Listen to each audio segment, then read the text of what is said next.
won't see a televised debate this year between Roger Wicker and Ty Pinkins, but we still have hard questions for these two candidates for the U.S. Senate. It's the Republican incumbent and the Democratic challenger on immigration and the southern border, raging conflicts in the Middle East, abortion bans and reproductive rights, tariffs, inflation, and more. Tonight on a special edition of Mississippi Insight. I'm Byron Brown. Thank you for joining us for this October 14th edition of Mississippi Insight.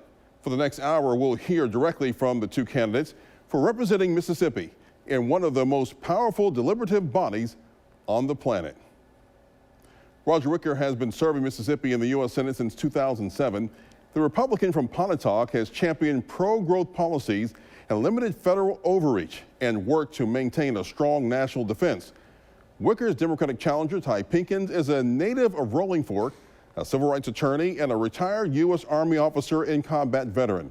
His campaign emphasizes service, leadership, and a commitment to addressing the needs of his constituents.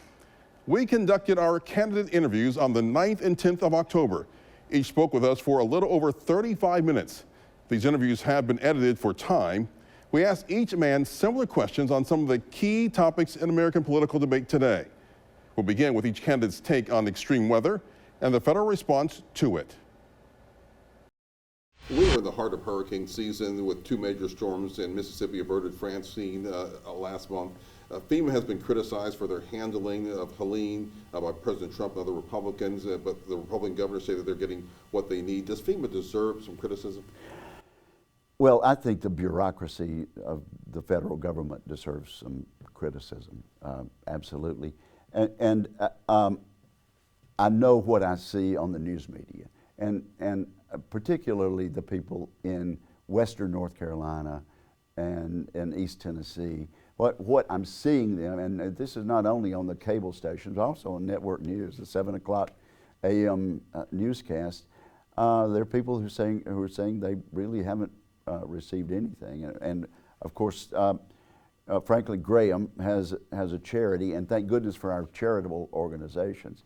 But some of the things I'm hearing, just on the media, which you all provide, is that really they're getting more help from the charitable organizations than they are from the federal government. I know it's tough, and we're going to have another huge economic disaster within the next 24 to 48 hours with this new hurricane that's headed toward Tampa. And probably some of the criticism won't be based totally on the facts, but it does seem really that our whole bureaucracy, because of the rules and regulations and constraints, and because people have done it over and over and over, is cumbersome and needs to be more streamlined. I know we've had that frustration with our tornadoes here, and of course we've been through major hurricanes ourselves, and I think part of it is state leadership knowing how to work with the federal government and knowing how to get the process going and streamline it. So it's a matter of local, state, and federal partnership, but the federal government has that responsibility under the statute. And again, one of my goals is to help constituents, and often that's cities and counties and boards of aldermen and boards of supervisors working their way through the process. The Biden administration says that they have enough money to handle Helene recovery, and Milton should, if they need to. But if they don't have enough money, would you support in getting more money for FEMA to handle these disasters? We're going to need a disaster supplemental appropriation, and we'll look at the facts, and we'll look at the needs, and we don't want to be throwing money at a problem, but we'll look at the facts on the ground as they're provided to us, and I think we could probably do this the second or third week of November. I think we can hold out until then, but if we find out from the Office of Management and Budget that there's not enough, the President and the leadership of the House and Senate can call us back in for a day or two to get that straight. There have been some, particularly in your party, who have said that the government is causing these storms. What's your response to that? I really don't buy that. I don't buy that. If you look at the facts, we've had terrible storms, and some of them back to back a century ago, before we were nearly as developed as we are now. I think there's a debate going on, and I sort of subscribe to what J.D. Vance said in the vice presidential debate. We can have that debate, but let's acknowledge storms are more expensive now because we have more development. We have more expensive buildings. Our residences cost more, and so to replace them simply costs more money. I've yet to see the statistics that show that storms are more frequent or stronger than they used to be. I think they're just more expensive. Is climate change real? I think climate change is real. The climate has been changing for millions and millions of years. My dad's and my uncle's farm in Pontotoc County, Mississippi, has a place where you can go get seashells. I mean, clearly that part of Mississippi, way in northeast Mississippi, was underwater centuries and millions of years ago, and clearly the climate changed. I don't think it changed back then because of anything that humans did or animals did or whatever. I just think that it's inevitable. If you look over the millions and hundreds of thousands of years, that climate does change, and it will continue to change. All of our institutions should be held accountable. However, I also think that FEMA is doing a great job. The criticisms that FEMA are getting from President Trump and people like Marjorie Taylor Greene, we can't even take that stuff seriously. When we have an elected official like Marjorie Taylor Greene, who is literally getting on television and saying that Democrats can control the weather, and things that President Trump is saying is just causing more problems. I have personal experience with FEMA. My hometown of Rolling Fork was hit by a tornado about a year ago. And as a lawyer, I left the campaign trail and I sat in living rooms with elderly community members who had lost everything. I sat there and I filled out FEMA applications for over 100 people. And here's what happened. When I hit enter, I got a response from FEMA. And those community members got $750 into their bank account immediately so that they can get that money in their pocket so they can start taking care of some things. Then what happened was FEMA reached out to those community members and they asked them simple questions like, what's the condition of your home? Is it damaged or is it completely destroyed? Did you have a car? How many people were in your house? And they asked those questions for a specific reason so that FEMA could determine how much more money they needed to compensate themselves for their losses. And community members got tens of thousands of dollars, needed money to help them. And FEMA's doing the same thing right now. So when people like Donald Trump get on television and say that FEMA's only giving people $750, he's intentionally not telling the whole story of all the good work that FEMA does. And I have personal experience with it with my parents who are in the hospital right now. I found them after that tornado in the dark, alone. My blind and double amputee dad. Now, a couple of years after that, FEMA has helped them get a house to live in, has made sure that they were compensated for their losses, and now they feel better and they're in a better place. And I think FEMA's doing that same work for communities that were affected by Hurricane Helena and also this current hurricane. It's not easy. It is hard work. And when these things happen, when hurricanes hit and tornadoes hit, the fix is not going to be tomorrow.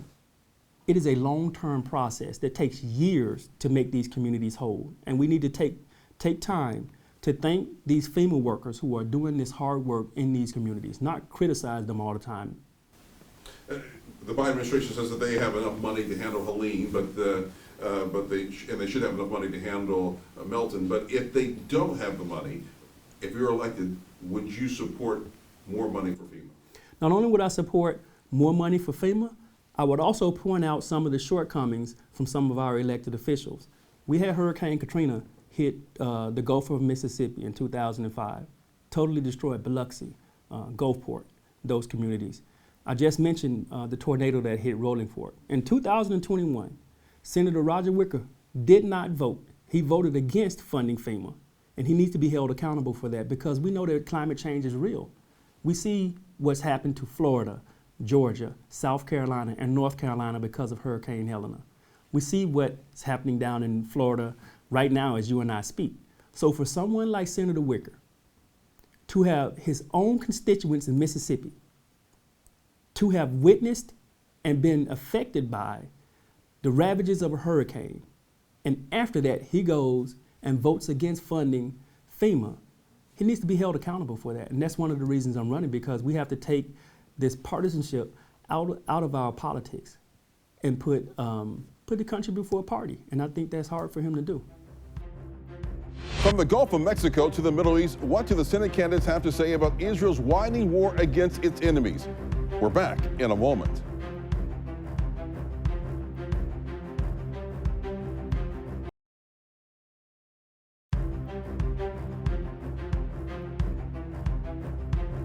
Let's move on now to the Middle East. Some say that the conflict has now become a regional conflict so what should the U.S. position be now and moving forward? Well, we should support our allies, but we also should hold our allies to a standard. If there are international laws in effect, our allies, including Israel, they should abide by those rules and regulations, those laws. And I think moving forward, that's the stance that we should continue to take. And someone asked me once, well, Hamas and Hezbollah, they don't abide by international law. Just because the enemy does not abide by international law does not mean that we lower our standards. That's what makes America great. Let me say that again. Just because the enemy does not abide by international law does not mean that we lower our standards. That's what makes America special. That's what makes us a leader on the international stage. Do you believe there should be a ceasefire, there can be a ceasefire, and that we can get the Israeli hostages home? I think there should and can be a ceasefire. And our first priority should be to bring the hostages home. But there also should be a two-state solution. There is nothing wrong with the people of Israel having a secure place, a country that they can call home and feel safe in that place.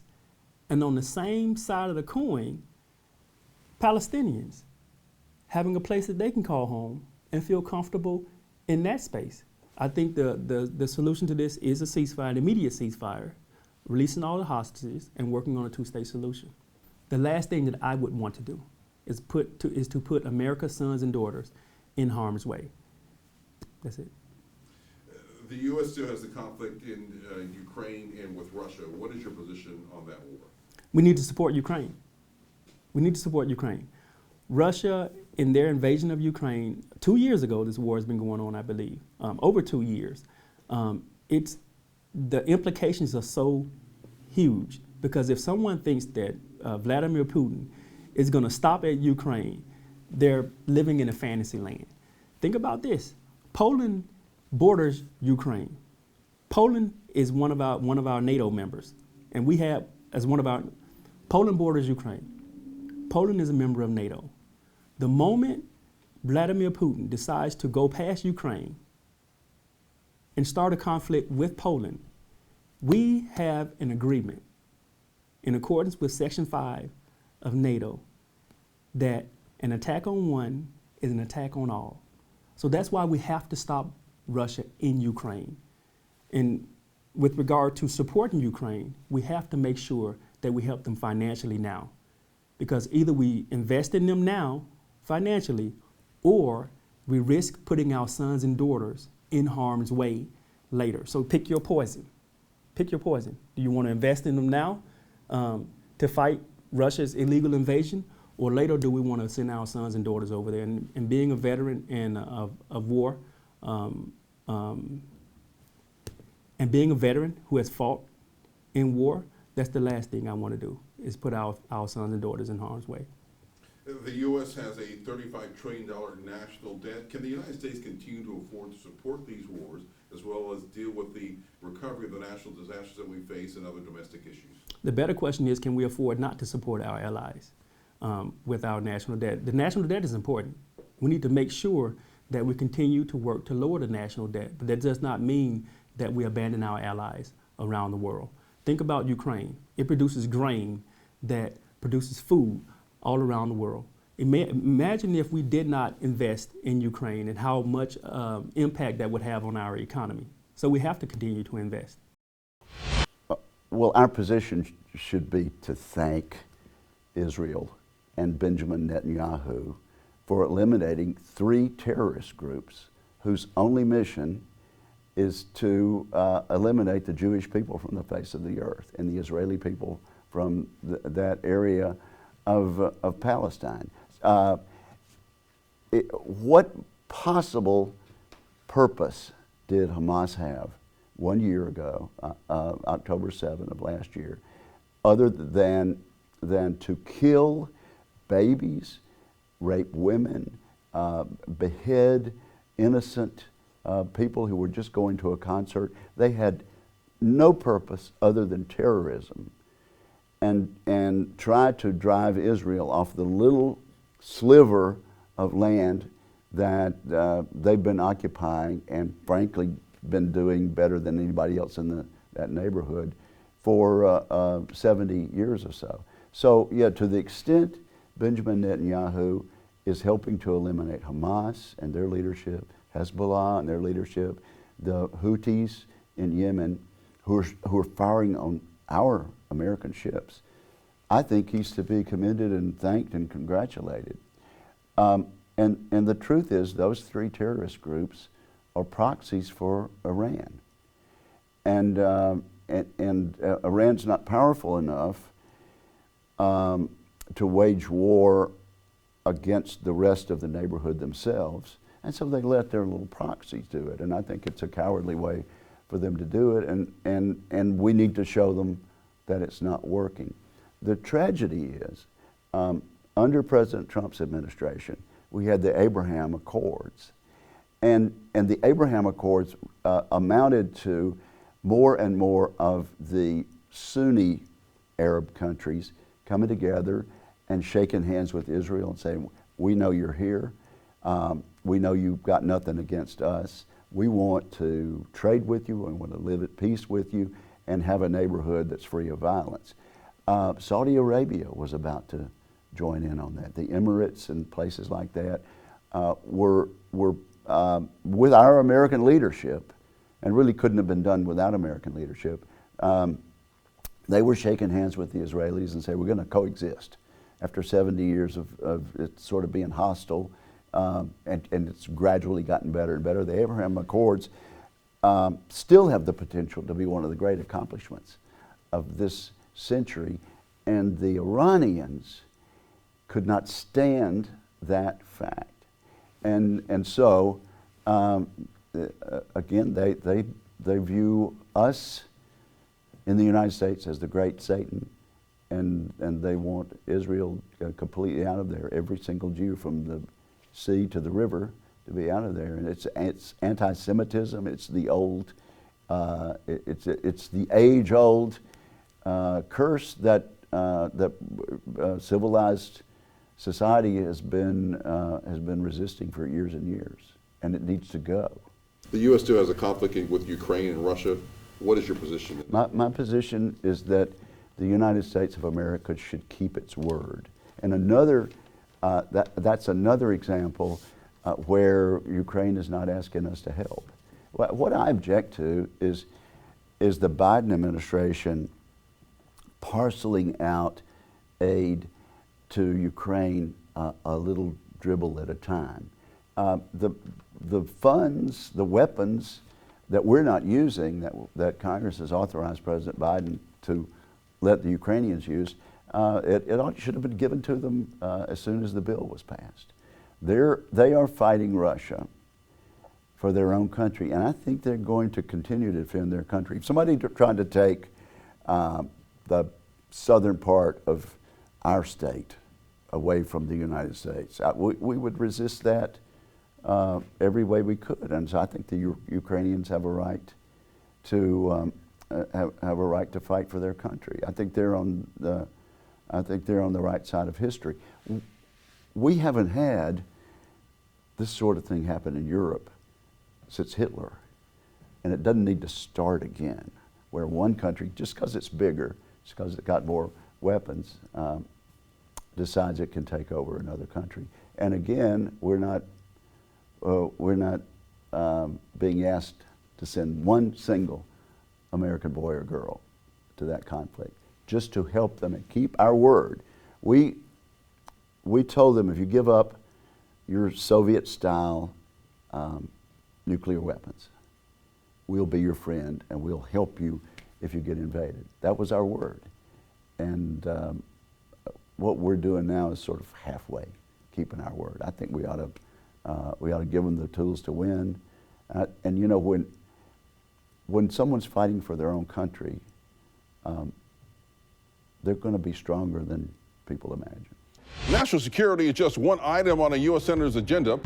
We'll talk economic policy with the candidates when this special edition of Mississippi Insight continues.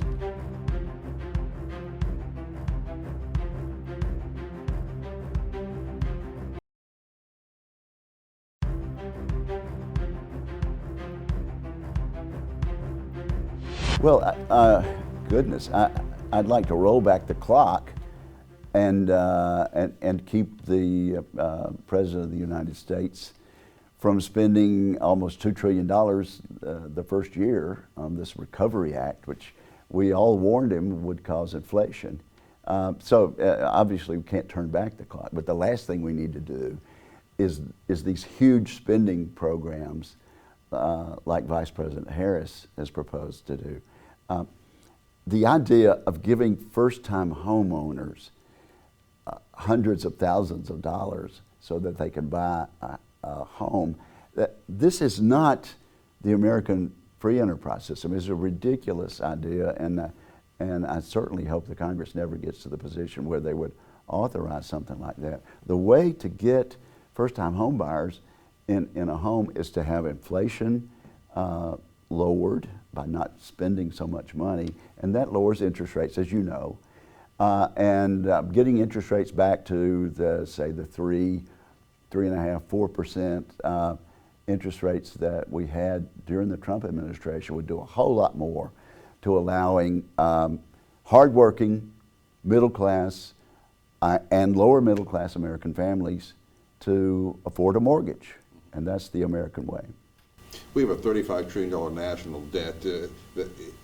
With that debt, can the American people in the United States afford to continue to support those wars overseas as well as deal with the natural disasters and other domestic issues? Well, the short answer to that is yes, we can afford to do things that make the United States safe, that keep us out of war. So the short answer is yes, but we're spending way too much money, and we've dug deep into this issue. It's not Medicare, and it's not Social Security, and it's not foreign assistance that are driving this debt. The truth of the matter, and I could show you the graphs. The truth of the matter is, it's the mandatory programs where people are being given a benefit without working, and it's become a disincentive to employment. It's a disincentive to revving up our economy. I think we can always improve the economy. We can always, and that's part of the job of elected officials, to always try to make it better for Americans, make Americans' lives better. I got 2 kids at home. I got a 16-year-old and a 17-year-old at home. I gotta buy eggs. I gotta buy milk. I gotta buy bacon. I gotta go fill my car up with gas. I understand that Mississippians are feeling pressure at the grocery store and at the gas station. But we also have to acknowledge that we are moving in the right direction. The unemployment rate sits at about 4.9% right now. The GDP growth, about 3% right now.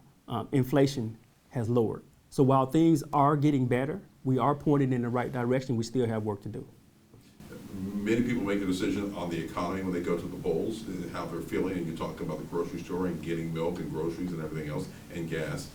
How do you make people look at those numbers and say, but I just still feel that? How do you get past that? Well, we have to understand that Americans, they do, like I said, they do have to go to the grocery store and acknowledge their pain.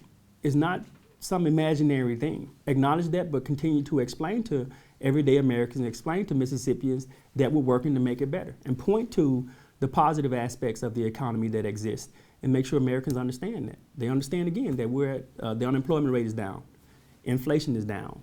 The federal government just cut interest rates by 0.5 point.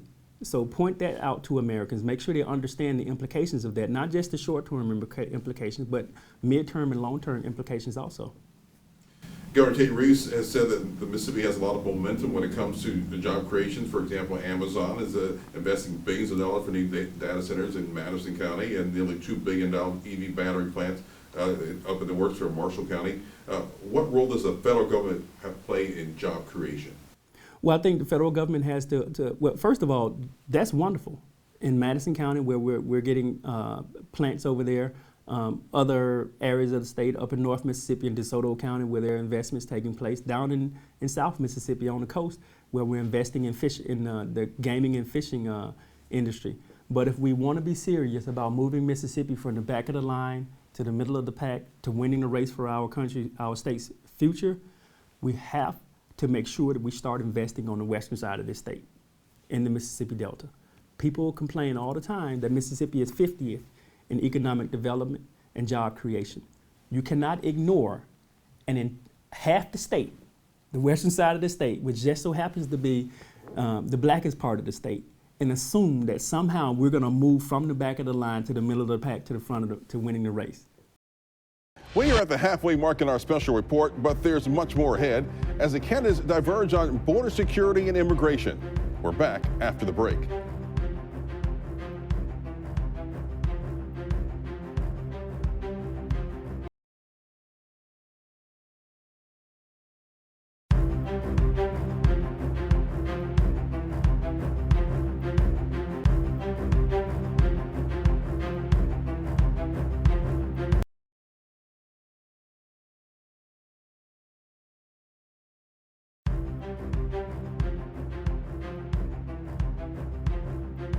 Welcome back. You're watching a special edition of Mississippi Insight.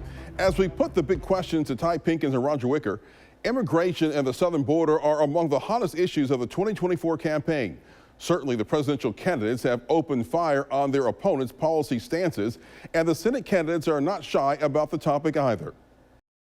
Let's talk about immigration reform. What changes would you like to see happen when it comes to immigration reform? Immigration reform has been on the table for so long. Democratic administrations, Republican administrations, for decades, we've been talking about immigration reforms, and we need it. We need comprehensive immigration reform. But here's my issue. Only one party is serious about fixing our immigration system. And proof of that is a few months ago,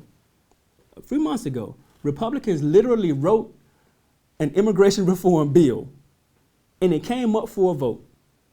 And they voted, including Senator Wicker, voted against their own immigration bill. Make that make sense. And it had the issues in there that Republicans, including Senator Wicker, wanted in there. More border security agents, more money to hire immigration judges, stronger border. President Biden literally said that he would shut down the border. He said this. They still voted against the bill. And so there's only one party and only one group of people that's serious about immigration reform, and that's Democrats. Do you believe that bipartisan bill went far enough? I think it went far enough. I do. I think it went far enough because it had so many of the things that speak to bipartisanship. Democrats said, you know what, this is what you want? Well, we'll put it in the bill. We just want to do something because the American people are hurting. But Republicans turned it down and they voted against their own bill. Do you believe Congress can get a bipartisan bill passed no matter who wins the White House? It depends on the makeup of Congress, whether or not we can get it passed. Hopefully, in this next Congress, we'll have a Democratic House, we'll maintain a Democratic Senate, and we'll have a Democratic president and enough votes in the Senate to pass it. Well, first of all, when I go to the border, the border officials tell me that what they really want, first of all, is to enforce the law that we have. And really for 4 years, we haven't enforced the law. We have not allowed the border people to enforce the prohibition of people coming in illegally. So that's the first thing we need to do. We need to return to the Remain in Mexico program. Back during the Trump administration, if you could believe this, it was Donald Trump and the socialist Mexican president that agreed that if someone comes asking for asylum at the border, they must stay in Mexico. The Mexican president agreed to that. And as soon as President Biden and Vice President Harris got in office, they abolished that. And so now we let people come in and we let them go out into the heartland of America, and many, many times we never see them again. Why in the world would we not have stayed with a program that said, remain in Mexico, you're in Mexico trying to get in, remain there, we'll adjudicate your case, and if you win, you get to come on in. Of course, most of those applications were not without merit. But we can tweak the law, and there's going to be some opportunities to do that. If we're willing to work together, but when you go to the border, those good, solid federal employees that only want to enforce the law, they said, just let us enforce the laws on the books and we'll be so much better off. You voted against the first attempt at the bipartisan immigration reform. What type of compromise would be acceptable to you? Well, of course, I've mentioned a couple of things. I think that there was a rather complicated proposal that that could have allowed some people in over time, and then when it reached a certain point, it would be shut down totally. It's hard to explain in a few minutes, but also it just was so confusing and so it sounded so unworkable to the American people that there was no chance that the Congress would be able to enact that sort of thing. Let's enforce the law. Let's go back to remain in Mexico, and then let's deal with how we go forward. More with the two Mississippians fighting for a U.S. Senate seat after the break.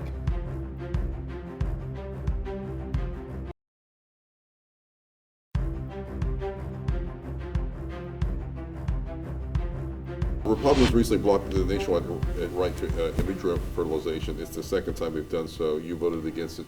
Okay, well, listen, that bill would have gone way further than in vitro fertilization. Here is the fact.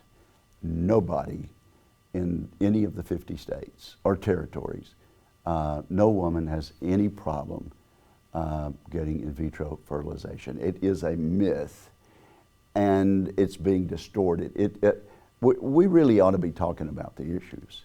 And what I liked about the Dobbs decision is, as a matter of constitutional law, it is absolutely fact that babies in their 8th and 9th months were being aborted and killed after they already could feel pain, after they could survive outside the womb. That was a problem, and there's not a single European country that allows late-term abortions like that, and they don't have all this distortion and making up a parade of horribles over there. Most European allies of ours, who are much more liberal in their thought than we are, they prohibit abortion after about 15 weeks or so. And it's not an outrage over there. It's accepted by the people. At a certain point, that embryo can live outside the womb. At a certain point, that embryo is a baby that can feel pain. And it really approaches infanticide to say you can take that life then. That's the issue. And I noticed the other night in the debate, Governor Walz he would not admit that those types of abortions are going on and were legal, and I guess still are legal in Minnesota, but they are. And so I think those of us that are pro-life, and I've been very pro-life for 40 years, I think those of us that are pro-life know what the real issue is, and it's late-term abortions, pain-capable babies being killed in the mother's womb. People who have trouble conceiving, and I've had family members with that,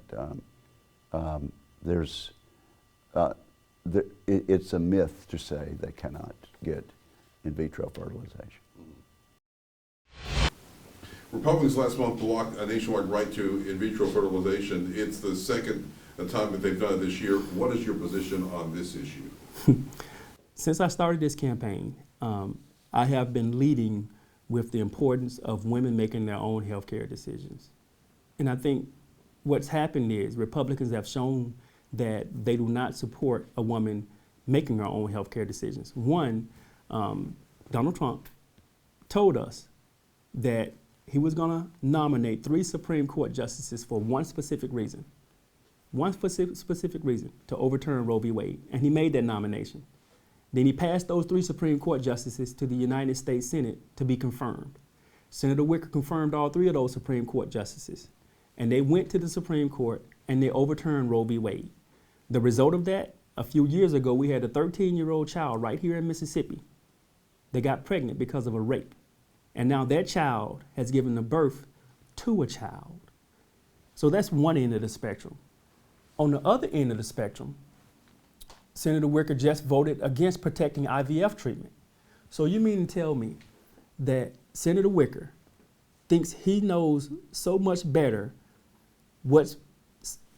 so you mean to tell me that on one end of the spectrum, Senator Wicker feels like as a man, he knows more about a woman's body than a woman does, that if a woman is a victim of rape, incest, and the life of she and or her child are at risk, that she and her doctor don't get to make that decision with regard to whether or not she terminate that pregnancy on this end of the spectrum.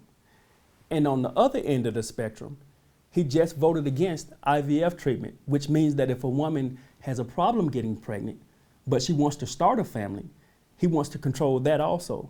That's the entire spectrum of womanhood, IVF or abortion treatment. So here's my stance. 1, I can't get pregnant. It might sound funny, I'm a man. Can't do it, it's biologically impossible.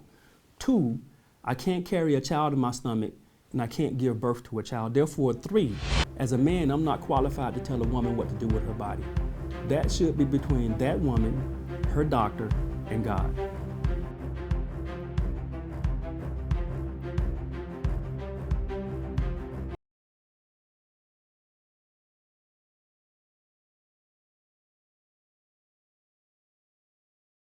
If you have comments or questions about today's show or a suggestion for an interview or segment, just drop us a line.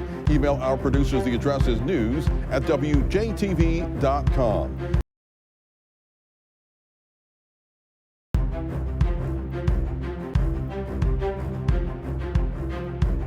That's Roger Wicker and Ty Pinkins explaining why each is the best candidate for the U.S. Senate on November 5th. We'll see how you decide in just over 3 weeks from tonight.